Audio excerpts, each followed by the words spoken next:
3-4 দিন পর আকাশটা একটু পরিষ্কার দেখে মনটাও একটু ভালো হয়ে গেল। আমি শেষ শর্টসে যে রেসিপিটা তোমাদের দেখিয়েছিলাম সেটাই আজকে একটু ভালো করে বলবো বলে বহু দিন পর আজকে লং ভিডিওতে একটু ভয়েস দিতে চলে এসেছি। তো আমি কথা আর বেশি না বাড়িয়ে সরাসরি চলে আসি আমার এই রেসিপিটাতে।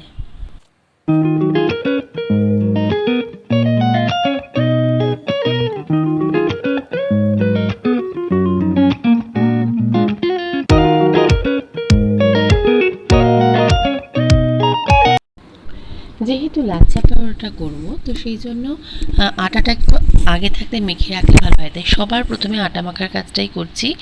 আমি 50-50 আটা আর ময়দা আমার আন্দাজ মতো নিয়ে নিয়েছি, আর সাথে সামান্য একটু নুন, ব্যাস আর কিছু না। প্লেন যেমন করে আমরা রুটি আটা মাখি সেইভাবে আটাটা মাখিয়ে কিছুক্ষণের জন্য ঢেকে রেখে দেবো।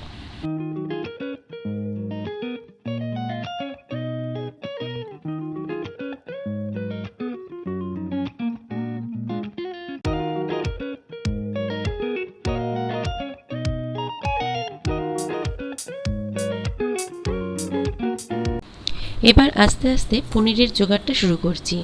একটু গরম জল নিলাম, নিয়ে কাজু বাদামটা কিছুক্ষণ ভিজিয়ে রাখলাম। এখানে 2 টেবিল স্পুন মতন কাজু বাদাম নিয়েছি আমি। এবার একটা ভাজা মশলা রেডি করব, যার জন্য আমি নিয়েছি মৌরি, জিরে, ধনে, গোলমরিচ, শুকনো লঙ্কা, দারচিনি, ছোটো এলাচ। বড় এলাচ দিলে খুব ভালো হতো, কিন্তু সেটা আমার কাছে ছিল না বলে সেটা এখানে দেওয়া হয়নি। শুকনো কলায় হালকা করে নেড়ে নিয়ে আমি এটাকে একটা ডাস্ট বানিয়ে নিয়েছি, কিন্তু খেয়াল রাখতে হবে খুব মিহি যেন না হয়। রেসিপিটা পেঁয়াজ রসুন ছাড়া হবে, তাই শুধু যাবে আদা আর কাঁচা লঙ্কা। এখন আমি আদা আর কাঁচা লঙ্কাটা একটু পিষে নিচ্ছি।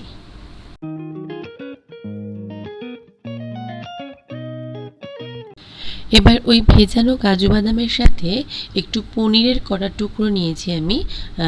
এইটা ক্রিমি ভাবটা তৈরি করার জন্য এটা আমি মিক্সড করেছি। শুধু কাজু বাদাম পিসছি না, কয়েক টুকরো পনির ওর সাথে দিয়ে একটু নুন দিয়ে আমি এটার একটা মিহি পেস্ট বানিয়ে নিচ্ছি। এবার আমি 4 টেবিল স্পুন মতন দই, যেটা প্যাকেট দই তোমরা পাও দোকানে, সেই দই একটু মিক্সিতে 1 রাউন্ড জাস্ট একবার ঘুরিয়ে নিলাম, জাস্ট ফেটানোর জন্য। হাতে না ফেটিয়ে মিক্সিতেই ওটা ফেটিয়ে রেডি করি। এবার ছোটো করে কেটে রাখা পনিরের টুকরোগুলোকে হালকা তেলে একটু নাড়াচাড়া করে নিলাম নুন আর হলুদ দিয়ে, আর লাস্টে জল ঢেলে একটু ভিজিয়ে রেখে দিলাম পনিরগুলো যাতে নরম হয়ে যায় আরও।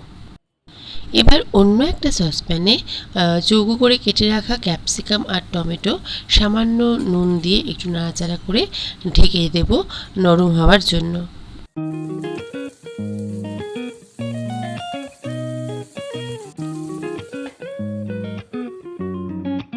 2-3 মিনিট পর ঢাকা খুলে দিয়ে দিলাম আদা কাঁচা লঙ্কা বাটাটা। সেটা কষা কষা হয়ে গেলে একে একে আমি কাজু আর দইয়ের পেস্টটা দেব। প্রথমে দেব কাজুর পেস্টটা।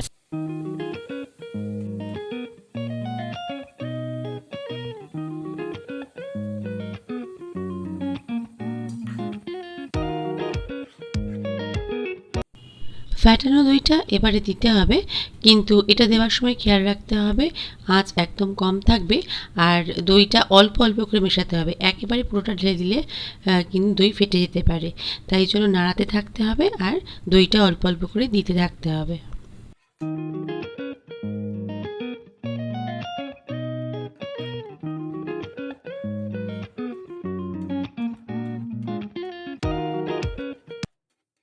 এবার স্বাদ মতো নুন আর হালকা মিষ্টি দিয়ে দেবো। মিষ্টিটা অপশনাল, যারা পছন্দ করে না তারা নাও দিতে পারে। কাঁচা লঙ্কা চিড়ে কটা দিয়েছিলাম সেটা বলা হয়নি, স্বাদ অনুযায়ী তোমরা লঙ্কার ব্যবহার করো। এবার মিশিয়ে দেবো ওই ভাজা মশলাটা। এখানে প্রায় বেশিরভাগই যতটা আমি বানিয়েছিলাম তার বেশিরভাগটাই আমি ইউজ করে নিয়েছি।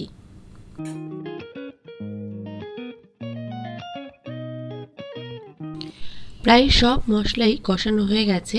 এবারে হচ্ছে ওই ভেজানো পনিরগুলো আস্তে আস্তে এটার মধ্যে মিশিয়ে নেওয়া এবং ভালো করে ফুটিয়ে নিতে হবে মিশিয়ে দেওয়ার পরে।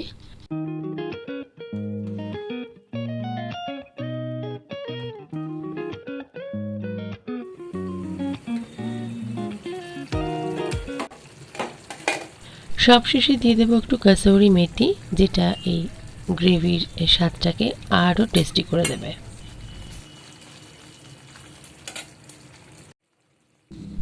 যেটুকু ভাজা মশলা পড়েছিল আমি সেটাও সবশেষে মিশিয়ে দিলাম। এইভাবেই শেষ হলো আমার পনির ইয়াকনির রেসিপিটা। তোমরা অবশ্যই বাড়িতে ট্রাই করো, সত্যি ভীষণই টেস্টি হয়েছিল রেসিপিটা। লাচ্ছা পরোটা বানাতে খুব বেশি পারদর্শী নই আমি, তবুও চেষ্টা করেছি। এটা সম্বন্ধে মুখে বলে বলে দেওয়ার কিছুই নেই, তোমরা দেখো আমি কি করছি। আর লাচ্ছা পরোটার রেসিপিটা আমি আর সেরকম ব্যাখ্যা করেও কিছু বলছি না, জাস্ট দেখে নাও তোমরা।